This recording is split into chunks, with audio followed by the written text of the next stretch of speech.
fatemi spazio, Bruno, è un cristiano. Ma ricordo perché io per contare una cosa a tutto quanto siete. Palermo è una città incredibile, non ne può succedere, non so che è. Guardate questo signore, palermitano di nascita, dell'Acqua Santa. Questo è mio padre. Negli anni 90 i miei genitori comprarono una piastra per fare i panini e allora fu da che diventò tradizione che ogni sabato andiamo a cattare un pane solo a via San Polo perché solo il suo cristiano c'aveva queste muffolette che venivano buone. Ogni giorno ogni sabato ci amano, non si da quando un sabato mi piace poi stai già nella stanza macchina a mia madre con mia frate. Scende la macchina e va a cattare un pane, ma fornare ci sei. Ma allontanare un minuto ci puoi stare lei qua.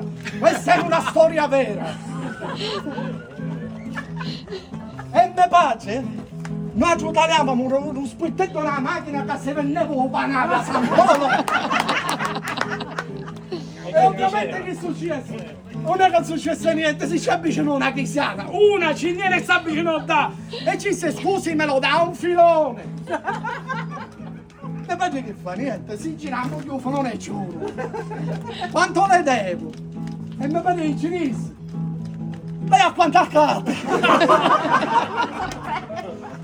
1000 lire. Che me lascia 1000 lire e fa così che il suo cristiano pungiando vicino panetta da via San Paolo. Bravo!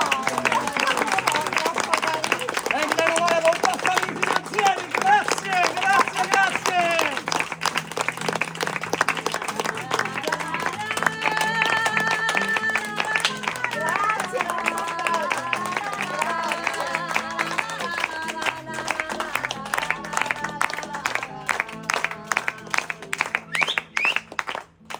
Se palermitano che la meglio parola è che da conserisce. Grazie a tutti. Non si nega a nessuno.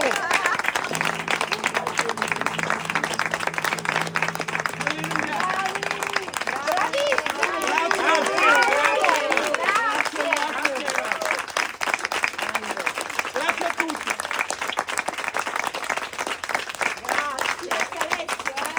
E grazie a Alessio, sì. Alessio!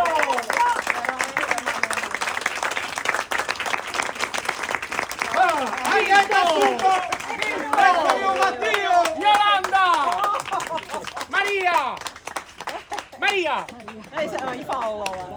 I fan.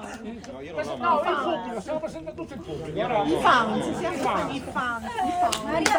Grazie.